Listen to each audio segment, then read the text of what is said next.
Activa, ಬರೀ Activa 6G ಅಲ್ಲ ಇದು. ಈ ಗಾಡೀಲಿ 290ವರೆಗೂ ಹೋಗ್ಬೋದು ನೀವು ಫುಲ್ ಟ್ಯಾಂಕ್ ಮಾಡಿಸಿದ್ರೆ.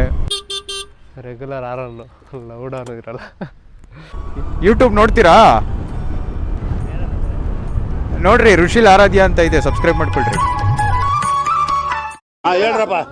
ಹೇಳ್ಬೇಕು ಅಂದರೆ ಮನೆ ಯೂಸ್ಗೆ ಪ್ರಾಕ್ಟಿಕಲ್ ಗಾಡಿ ಅಂದರೆ ಆ್ಯಕ್ಟಿವಾ ಬೆಸ್ಟ್ ಅಂತ. ನಾನು ಪಕ್ಕಾ ಲೋಕಲ್. ನಾನು ಓಲ್ಡ್ ವಿಡಿಯೋದಲ್ಲಿ ಆಕ್ಸಿಸ್ 125 ರಿವ್ಯೂ ಮಾಡಿದ್ದೆ. ಈ ವಿಡಿಯೋದಲ್ಲಿ ಆಕ್ಟಿವಾ 110 ರಿವ್ಯೂ ಮಾಡ್ತಾ ಇದ್ದೀನಿ. 2024 ಮಾಡಲ್ ಇದು. ಫಸ್ಟಿಂದ ಮಾಡ್ತೀನಿ ಇವತ್ತು. ಅದೆಲ್ಲ ಬೇಡ boss. A few moments later. ಡೀಲಕ್ಸಲ್ಲಿ LED ಬರುತ್ತೆ, ರೆಗ್ಯುಲರಲ್ಲಿ ಹ್ಯಾಲೋಜನ್ಸ್ ಬರುತ್ತೆ. ಅದರಲ್ಲೂ ಏನು ಡಿಫ್ರೆನ್ಸ್ ಅಂದರೆ ಬರೀ 2,000 ಡಿಫ್ರೆನ್ಸು ಪ್ರೈಸಿಂಗಲ್ಲಿ. ಹ್ಯಾಲೋಜನ್ ಇಂಡಿಕೇಟರ್ಸ್ ಕೊಡ್ತಾರೆ. ಟೈಲ್ ಲೈಟ್ಸ್ ಕೂಡ LED ಆಗಿರಲ್ಲ. LEDನೇ ಮತ್ತೆ ಅಲ್ಲ, halogen tail lights, halogen indicators. Headlights ಬಿಟ್ಟರೆ ಇದ್ರಲ್ಲಿ ಬರೋದು ಎಲ್ಲ ಹ್ಯಾಲೋಜನ್ನೇ ಬರೋದು ಇದರಲ್ಲಿ. ಇದು ಕಿಲ್ ಸ್ವಿಚ್ ಅಂತ ಏನು ಕೊಟ್ಟಿದ್ದಾರೆ. ಸೈಲೆಂಟ್ ಸ್ಟಾರ್ಟು ಸ್ಟಾಪ್ ಇದೆ, ಸೌಂಡ್ ಬರಲ್ಲ ಗುಸ್ ಗುಸ್ ಗುಸ್ ಅಂತ. Torque 8.9 Newton metre at 5500 RPM ಅಲ್ಲಿ ಬರುತ್ತೆ. ಮತ್ತು ಮ್ಯಾಕ್ಸಿಮಮ್ ಪವರು 5.77 ಕಿಲೋವ್ಯಾಟ್ಸ್ ಇದೆ.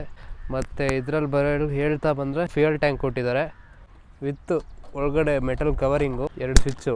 ಇದು ಫ್ಯೂಯಲ್ಗೆ, ಇದು ಸೀಟ್ಗೆ. ಸೀಟಲ್ಲಿ ಒಂದು ಹೆಲ್ಮೆಟ್ ಇಟ್ಕೊಳ್ಳೋ ಜಾಗ ಕೊಟ್ಟಿದ್ದಾರೆ. ರೆಗ್ಯುಲರ್ ಆರನ್ನು ಲೌಡಾನು ಇರಲ್ಲ. ಆ್ಯಕ್ಸಿಸಲ್ಲಿ ಕೊಟ್ಟಂಗಿಲ್ಲೆಲ್ಲ ಪ್ಲಾಸ್ಟಿಕ್ ಬರಲ್ಲ, ಕಬ್ಬಣ ಕೊಡ್ತಾರೆ.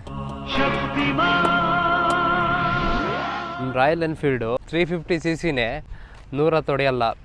ಆ್ಯಕ್ಟಿವಾ 90 ಹೊಡಿತೈತೆ ಇವತ್ತು. ಅದೆಲ್ಲ ಬೇಡ boss. 110cc Activa. Exhaust sound ಕೇಳೋಣ ಬನ್ನಿ. ಫ್ಯೂಯಲ್ ಇಂಜೆಕ್ಷನ್ ಟೆಕ್ನಾಲಜಿ ಹೆಂಗೆ ಅಂದರೆ ಅದಕ್ಕೆ ಬೇಕಾದಾಗ ಇಂಜೆಕ್ಟ್ ಮಾಡುತ್ತೆ ಫ್ಯೂಯಲ್ಲು. ಕಾರ್ಬೊರೇಟರ್ ಇಂಜಿನ್ ಆದರೆ ಅದರಲ್ಲಿ ಯಾವಾಗಲೂ ಫ್ಯೂಯಲ್ ಇರ್ತಾಯಿತ್ತು, ಬೇಕಾದಂಗೆ ಸಪ್ಲೈ ಕೊಡ್ತಾಯಿದ್ರು. ಇದರಲ್ಲಿ ಮಿನಿಮಮ್ 1 ಲೀಟರ್ ಟ್ಯಾಂಕರ್ ಇರಲೇಬೇಕು ಸ್ಟಾರ್ಟ್ ಆಗಬೇಕಂದ್ರೆ. ಟೆಲಿಸ್ಕೋಪಿಕ್ ಫ್ರಂಟ್ ಸಸ್ಪೆನ್ಷನ್ ಇದರಲ್ಲಿ. 2 ಟ್ರಮ್ ಬ್ರೇಕ್ಸೆ, ಅಲಾಯ್ ವೀಲ್ 2ರಲ್ಲೂ ಬರಲ್ಲ. 3 ವೇ ಅಡ್ಜಸ್ಟಬಲ್ ಸಸ್ಪೆನ್ಷನ್ ಕೊಟ್ಟಿದ್ರೆ 3 ಥರ ಅಡ್ಜಸ್ಟ್ ಮಾಡ್ಕೊಬೋದು, ಸಾಫ್ಟು, ಮೀಡಿಯಮ್ಮು, ಹಾರ್ಡ್ ಅಂತ. ಮೈಲೇಜು ಶೋರೂಮ್ ಅವ್ರು ಹೇಳಿದಾಗ 55 ಕೊಡ್ತಾರೆ ಅಂತ. ಆ್ಯಕ್ಚುಲಿ ಹೆಂಗೆ ಓಡಿಸಿದ್ರು 100 ಓಡಿಸು, 80 ಓಡಿಸು, 50 ಅಂತೂ ಪಕ್ಕ ಕೊಟ್ಟೇ ಕೊಡುತ್ತೆ. ಇದರಲ್ಲಿ ಗ್ರೌಂಡ್ ಕ್ಲಿಯರೆನ್ಸ್ ಬಂದ್ಬಿಟ್ಟು 162 mm ಅಂತ ಬಂದಿದೆ. ಇದರಲ್ಲಿ ಏನಪ್ಪ ಪ್ರಾಬ್ಲಮ್ ಅಂದರೆ ಇದೆಯಲ್ಲ, ಇದು ಸಖತ್ ಕೆಳಗೆ ಕೊಟ್ಬಿಟ್ಟವನೆ ನೋಡಿ. ಇದಕ್ಕೂ ಸಖತ್ ಕಮ್ಮಿ ಡಿಸ್ಟೆನ್ಸು. ಫುಲ್ಲು ಎಲ್ಲ ಎಕ್ಸ್ಟ್ರಾ ಆಕ್ಸೆಸರೀಸು. ಇದು ಎಕ್ಸೆಸರೀಸೇ ಒಂದು 4,500-5 ಸಾವಿರ ಆಗುತ್ತೆ. ಈ ಗಾಡಿ ತೊಗೊಂಡು ಯೂಶಲಿ ಆಲ್ಮೋಸ್ಟ್ 7 ಮಂತ್ಸ್ ಆಯ್ತಿದ್ದು.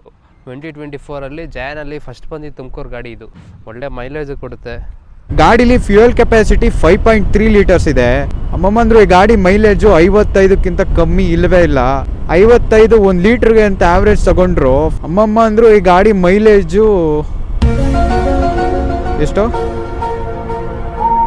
ಈ ಗಾಡಿಲಿ 290ವರೆಗೂ ಹೋಗ್ಬೋದು ನೀವು ಫುಲ್ ಟ್ಯಾಂಕ್ ಮಾಡಿಸಿದ್ರೆ. ಕ್ರೇಜಿ ಆಗಿದೆ. ವಿತ್ ಆಕ್ಸೆಸರೀಸು ಆನ್ ರೋಡು ತುಮಕೂರಲ್ಲಿ 1,04,000 ಆಯಿತು. ವಿತ್ ಆಕ್ಸೆಸರೀಸ್ ಎಲ್ಲ ಇನ್ಕ್ಲೂಡ್. ಒಂದು 4-5 ಸಾವಿರ ತನಕ ಆಕ್ಸೆಸರೀಸೇ ಇದೆ. ಡಿಸ್ಅಡ್ವಾಂಟೇಜಸ್ ಏನು ಹೇಳಬೇಕು ಅಂದರೆ ಇದರಲ್ಲಿ ಮುಂಚೆ ಇದಿಲ್ಲ, ತಾಕತ್ತಿಲ್ಲ ಗಾಡಿಯಲ್ಲಿ. ಹಳೆ ಆ್ಯಕ್ಟಿವ್ ಆಗಿದ್ದು ಸ್ಮೂತಾಗಿದೆ ಗಾಡಿ.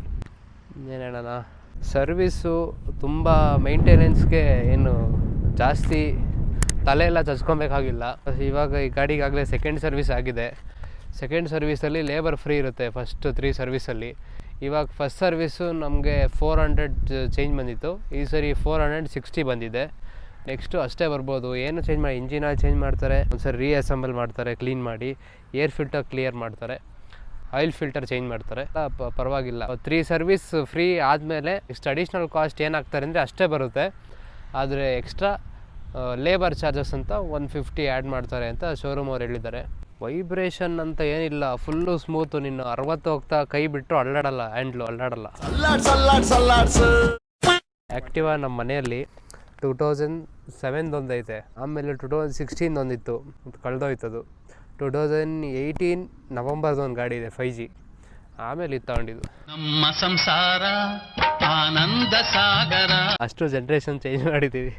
ಈ ಗಾಡೀಲಿ ಕಂಪ್ರೆಷನ್ ರೇಷಿಯೋ 10:0:1 ಇದೆ. ಕಂಪ್ರೆಷನ್ ರೇಷಿಯೋ ಅಂದರೆ ಇಂಟರ್ನಲ್ ಕಂಬರ್ಷನ್ ಇಂಜಿನ್ ಸಿಲಿಂಡ್ರಿಂದ ಮ್ಯಾಕ್ಸಿಮಮ್ ಟು ಮಿನಿಮಮ್ ರೇಷಿಯೋನ ಕಂಪ್ರೆಷನ್ ರೇಷಿಯೋ ಅಂತಾರೆ.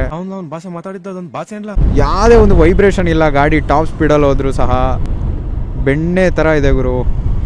ಸಮಾಧಾನ ಮಾಡ್ಕೊ ಮಗ, ಸಮಾಧಾನ ಮಾಡ್ಕೊ ಮಗ.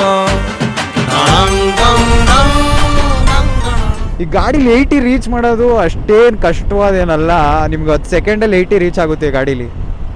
Instrument console analog, odometer analog. ನಾನು ಕೊಡಲ್ಲ. ಕುಶಾಲಣ್ಣ ಏನು ಹೇಳೋಣ, ಎಲ್ಲರೂ ಸಬ್ಸ್ಕ್ರೈಬ್ ಮಾಡಿ ಸಪೋರ್ಟ್ ಮಾಡಿರಿ. ಹಾಗೆ ಈ ವಿಡಿಯೋಗೆ ಲೈಕ್ ಮಾಡಿ, ನಿಮ್ಮ ಫ್ರೆಂಡ್ಸ್ಗೆಲ್ಲ ಶೇರ್ ಮಾಡಿ. ಯಾರಾದರೂ ಆ್ಯಕ್ಟಿವಾನ ತೊಗೊಬೇಕು ಅಂತ ನೋಡ್ತಿದ್ರೆ ಈ ವಿಡಿಯೋನ ಸಜೆಸ್ಟ್ ಮಾಡಿ. ಇಷ್ಟು ಹೇಳಕ್ಕೆ ಇಷ್ಟಪಡ್ತೀನಿ. ಓಕೆ ಫ್ರೆಂಡ್, ಬಾಯ್.